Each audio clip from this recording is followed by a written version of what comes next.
eu sempre tive o desejo de poder acrescentar como cidadão. Uma das primeiras perguntas que me fizeram sobre o Globecologia era se eu ia fazer um personagem ou se ia ser o Guilherme falando. Prontamente respondi que seria o Guilherme, cidadão, Guilherme pessoa mesmo, falando para o público, falando para as pessoas, sendo porta-voz dessa questão, que eu acho que é uma questão muito nobre, a gente precisa ter essa consciência.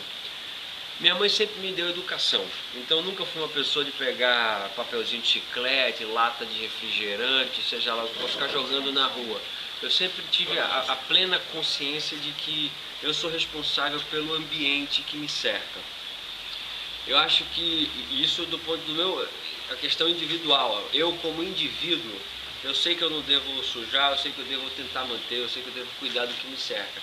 Então se você coloca isso num plano amplo, na cidade, no estado, no país, no mundo, a ecologia sempre fez parte da minha vida. Talvez eu desconhecesse muitas coisas, talvez não, certamente eu desconhecia muitas coisas que eu aprendi com o programa. Como eu te falei, como é um programa que eu era o Guilherme, eu me envolvi muito, eu me envolvia com as pautas, eu me envolvia com as questões, eu me envolvia com de que forma que eu estou falando aquilo, eu precisava de credibilidade, eu precisava estar envolvido. Então, sempre fez, continua fazendo, vai continuar fazendo.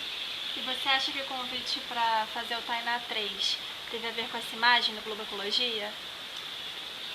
Eu acho que não, porque no Tainá 3 eu faço um contrabandista de madeira, então seria O contrário. seria o contraponto, o oposto, então eu acho que não.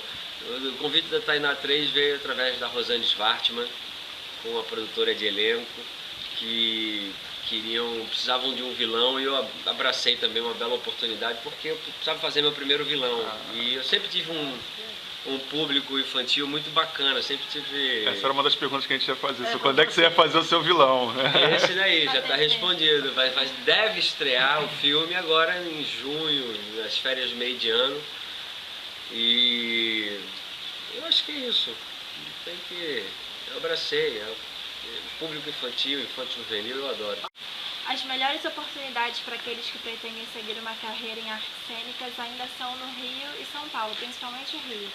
Sendo você um pernambucano, o que você acha que falta para incrementar os cenários de teatro e TV regionais fora desses eixos?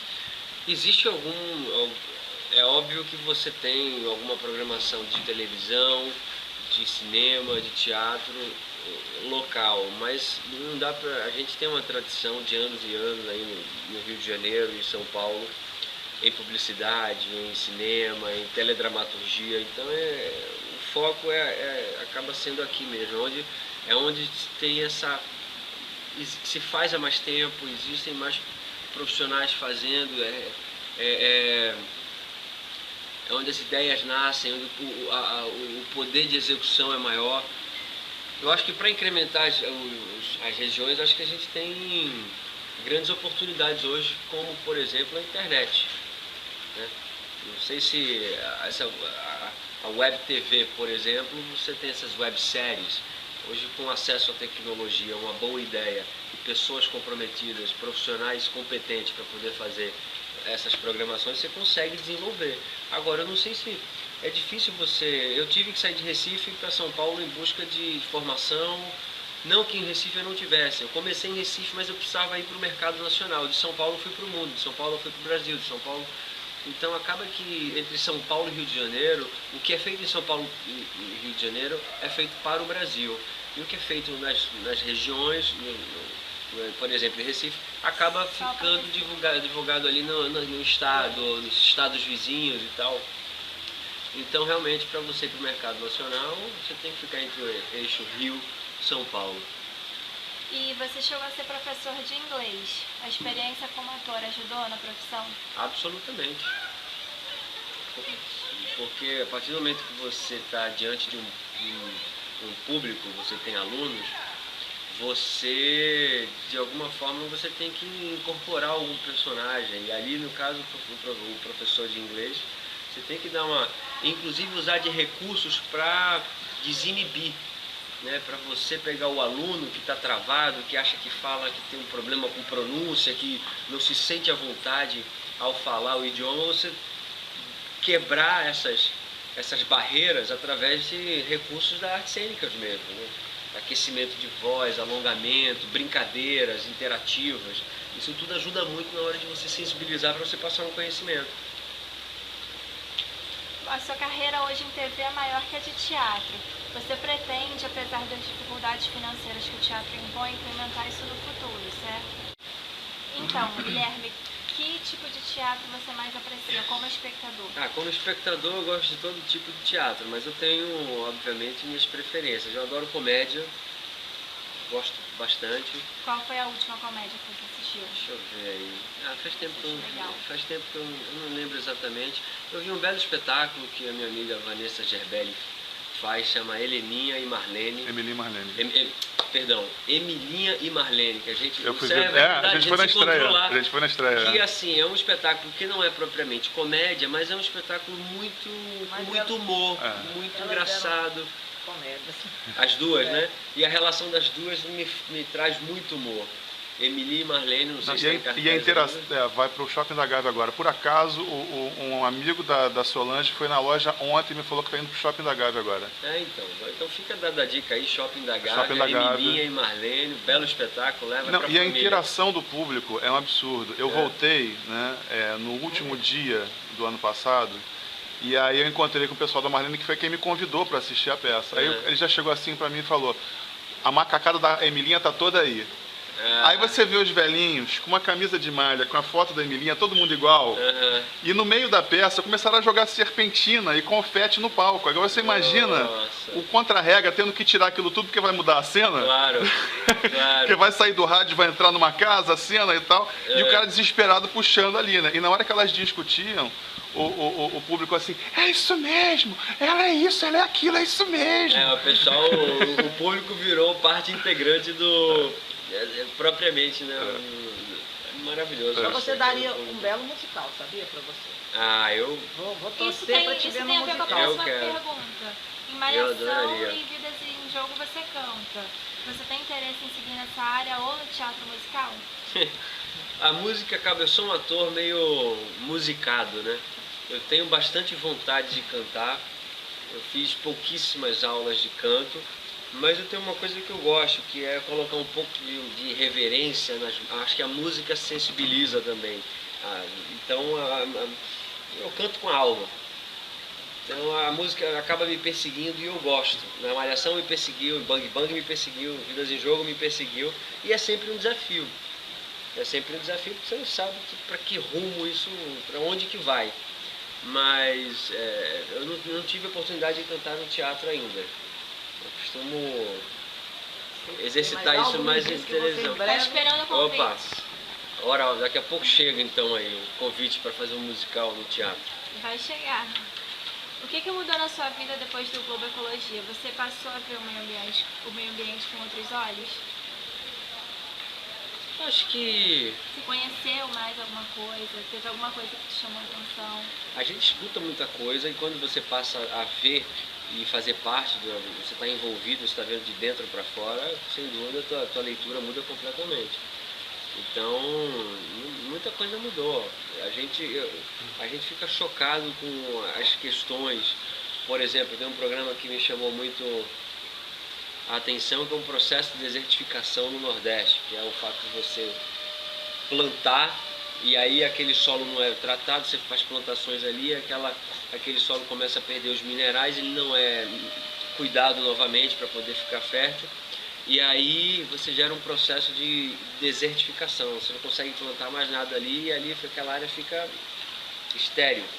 Então eu nunca imaginei que no Brasil a gente fosse encontrar áreas desertas em processos de desertificação.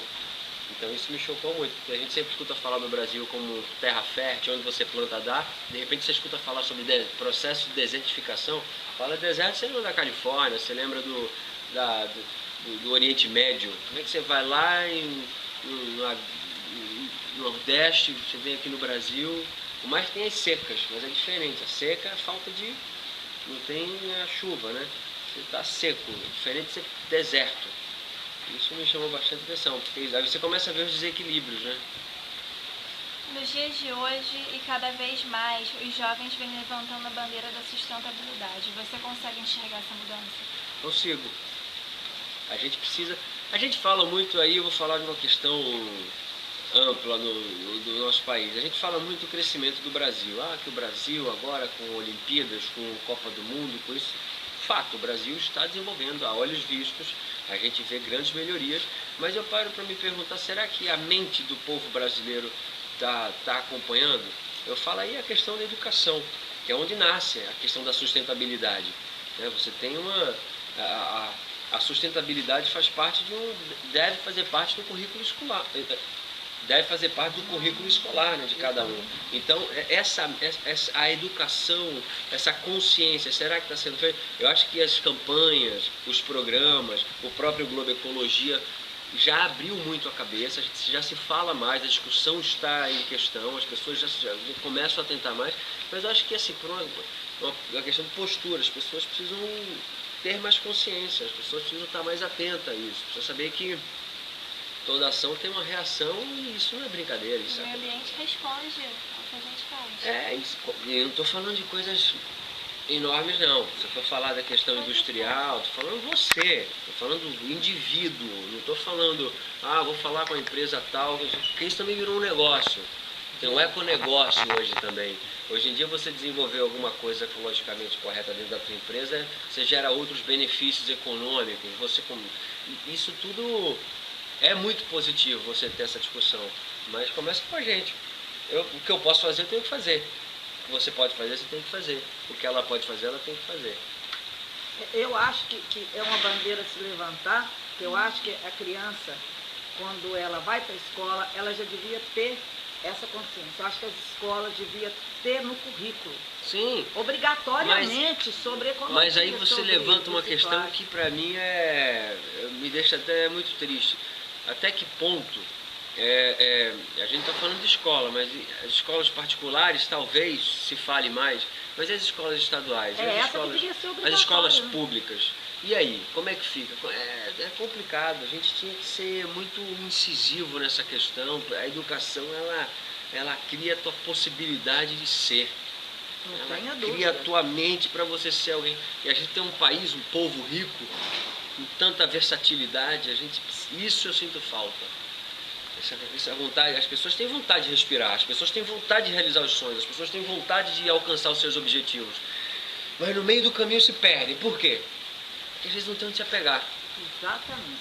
E aí nem todo mundo tem a educação em casa como de repente eu tive, como você teve, como o Sérgio teve, como a senhora teve. Nem todo mundo tem, que é o que te dá norte. Então o que está sobrando ali? Aí sobra uma atividade que é criminosa, então a pessoa acaba se envolvendo com drogas, com coisas que não são positivas. E aí, para tirar depois? Então, quer dizer... Pegando carona nessa coisa da educação, a música, ela fez parte da educação nos colégios, nas escolas públicas nos anos 30. E hoje é uma coisa que a gente está tentando recuperar, eu como sou da área de música, e de certa forma com sucesso, que é uma coisa que pode trazer mais qualidade de informação e escolha para as pessoas. Você acha que as artes cênicas poderiam também fazer parte? Você que foi professor de inglês e usou o seu conhecimento de ator para ser um bom professor de inglês, você acha que as artes cênicas poderiam ser uma matéria eletiva, por exemplo, uma coisa opcional dentro de uma escola e ajudar isso na carreira das pessoas, seja de advogado ou de engenheiro, enfim, ou pessoas que trabalhem com o público? Eu fiz peças de teatro, né, enquanto criança, e isso me abriu horizontes. Eu fiz os Três Porquinhos lá e eu me divertia bastante. Eu acho que o universo criativo, lúdico, para qualquer profissão que seja, ela vai te beneficiar. Sem dúvida, se você tem a opção das artes cênicas dentro da escola, com certeza você vai... O teatro, ele vai sempre te acrescentar, ele nunca vai tirar de você. Ele vai sempre te proporcionar, porque você vai saber usar ferramentas que a gente dificilmente usa, que é o que a gente já tem, que é a nossa voz, é o nosso corpo, é a nossa percepção, a nossa criatividade, é a nossa capacidade de lidar com o improviso. Às vezes você tem que lidar com o improviso quando você vai tratar de um assunto profissional na área de informática. De que forma que eu lido com isso? Então, você ter um contato com as artes cênicas é muito positivo.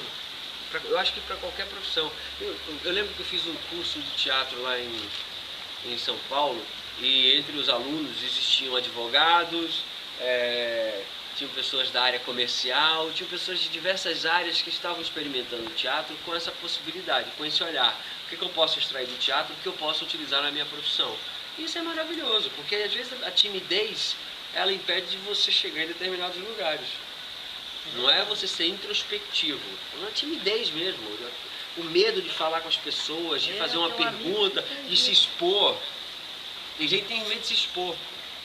Muitas pessoas têm medo. Muitas pessoas têm inúmeras ideias, mas às vezes não sabem como organizar e colocar.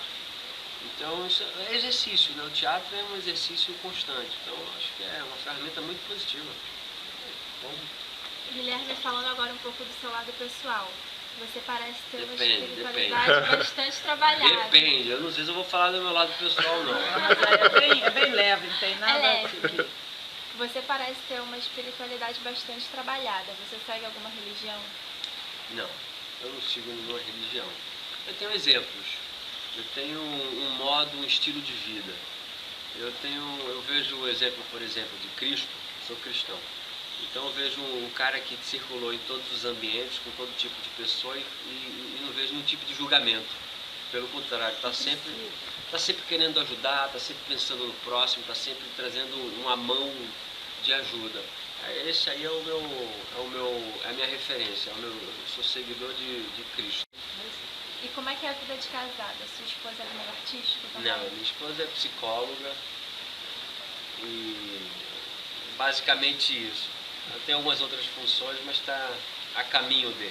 Você já pensa em ter filhos? A gente já pensa em ter filhos. Já quantos você tem vontade? 2, né? Todo mundo quer 2, um casal, um menino e uma menina. Exatamente. Também. Nessa ordem. Nessa ordem. Um menino para cuidar da menina. Um menino para ser meu parceiro. É. Eu já tive muitas mulheres na minha vida. Mulher é demais. 2 irmãs, 3 sobrinhas, minha mãe. Aí tem a esposa, que agora é a primeira mulher da vida. Então, tem um filho. Tem que ter um parceiro aí, pô. Adoça. E essa relação com criança, você é uma pessoa descontraída, brincalhona, você cultiva a criança que existe ainda em você? Aí tem que cultivar. Pra mim, eu sempre cultivo a criança que tá dentro de mim. Acho que no dia que a gente não puder brincar mais, eu não gosto de mau humor, eu não gosto de fofoca, eu não gosto de pessimismo. Então eu uso as brincadeiras para poder criar um ambiente propício à produtividade. Então eu uso inspiração para poder abrir caminhos, abrir canais dentro de mim, para poder colocar em prática essa criança que eu tenho, essa vontade que eu tenho de poder crescer, desenvolver e é isso. No seu blog, inclusive, assim, você tem uma cara meio de super-herói quando a gente entra no seu site. Você tem heróis assim que te inspiram, Claro. mesmo que sejam heróis infantis? Claro que eu tenho, Diz pô. aí. O que seria de mim se não fosse o Rock Balboa? O que seria de mim se não fosse o Superman com a Lois Lane passeando lá no espaço? Aquela cena que ele dá a volta ao contrário, ele para a Terra, né? Ele volta no tempo, ele voando ali para salvar a mulher da vida dele. Quantas vezes a gente não tem que voar no sentido contrário aí da Terra para poder salvar a nossa mulher? Isso é declaração de amor, sua mulher? Sempre. A gente tem que sempre fazer declaração de amor. Eu faço sempre declaração de amor. E hoje, Dia Internacional da Mulher, já vai a declaração ir para ela. Já tá feito. Já está feita a declaração. E isso aqui é uma entre milhares durante o dia, durante a semana. É tão bom ver pessoas assim. E você queria encarnar de repente um personagem no cinema, assim, de um super-herói, uma coisa assim? Você sabe que eu fiz eles chamam de audition, né? Um teste para eles estavam querendo descobrir aí um novo Zorro. Eu acho que na verdade eles estavam querendo fazer aí uma possibilidade, mas já tem ideia de quem que seria o novo Zorro. Mas só de fazer o teste, você pensando que eu poderia fazer o Zorro, eu falei, cara, que legal, né? Porque fez parte da minha infância. Imagina você fazer um personagem que você acompanhou a tua infância toda. Mas ia ser divertido, imagina fazer um Zorro, ia ser muito divertido, muito legal. Eu não sei, um personagem assim de super-herói. Não tem nada na Deixa eu cabeça. te perguntar, isso não tá não. Qual é seu time? Que andaram falando nada bem. Eu falei, você vai de Fluminense? Não tem problema. Depois de 2-1 Eu no não Boca sou- Juniors, 2-1 no Boca. Boa, por isso que Eu não sou paranoico com Futebol. torcida, com nada. Eu acabo torcendo eu sou flamenguista. Não falei? Ah, Eu não tá. falei? O único defeito Eu não dele é- falei? Pensei que era Botafogo. Pô, tinha que ser vascaíno.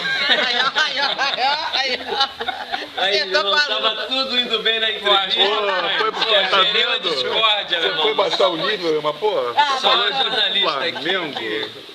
A jornalista. Como é que você podia imaginar que a pessoa dessa ia ser mulambada, cara? Rapaz! Flamenguista, né? Tanto Tá time doido? no Rio de Janeiro. Botafogo tão bom, né? Pernambucano flamenguista. É isso aí. Muito bom gosto. Para encerrar então a entrevista, você morou um tempo no Barraim, que é um prédio associado à ABM. Você conheceu bem a associação? Qual a lembrança que você tem da ABM? A lembrança que eu tenho é lazer, a lembrança que eu tenho é quando a gente precisava ter um lugar para poder, com segurança, se divertir, fazer uma ginástica, fazer uma aula de natação, fazer uma corrida, um ambiente para você poder dar uma arejada na cabeça. É isso que eu me lembro quando eu penso na BM. Agora o Barraim tem o ônibus, agora está incorporado. Foi só eu sair de lá que aí entrou o ônibus. Entrou o ônibus, Nós pelejamos um tempão. Aí o João, que é uma pessoa dinâmica, um diretor que tem, foi lá e convenceu todo mundo na maior. Porque é impressionante. Se o cara é a joia para entrar, o ônibus não tem joia, é só pagar por mês. Por que eles tinham essa dificuldade? Porque lá tinha muita gente que era de fim de semana, né? Mas o ônibus é a melhor coisa do mundo. né? Mas agora o Barraim não é mais um residencial com serviço, né? Não é mais um apart hotel mesmo. É um condomínio, né? É um condomínio. É. Eu almoço lá toda semana, tem um restaurante, tem lá comida caseira. Não é Barraim? Gostoso, é. Não é da sua Gente, época, não? Quanto é que você tá ganhando por essa propaganda? Não. Vê se vocês Não é te dão só uma- cortar, entendeu? Você Acabou. mora onde? Eu moro atrás do Rio Centro. Ah, você não é da Camorim. Você não é da BM. Não. Não, mas Não, eu não. Ela trabalho trabalha lá. lá. Ela trabalha. Uma parte do que corre aqui é da BM. 80% do jornal Tem é. essa, hein? Né? 80% desse jornal aí é ela que faz. Caramba. É isso aí. E aí, tem mais coisas? Não tem? Só Não isso. só isso, vamos te deixar. ali. Obrigada.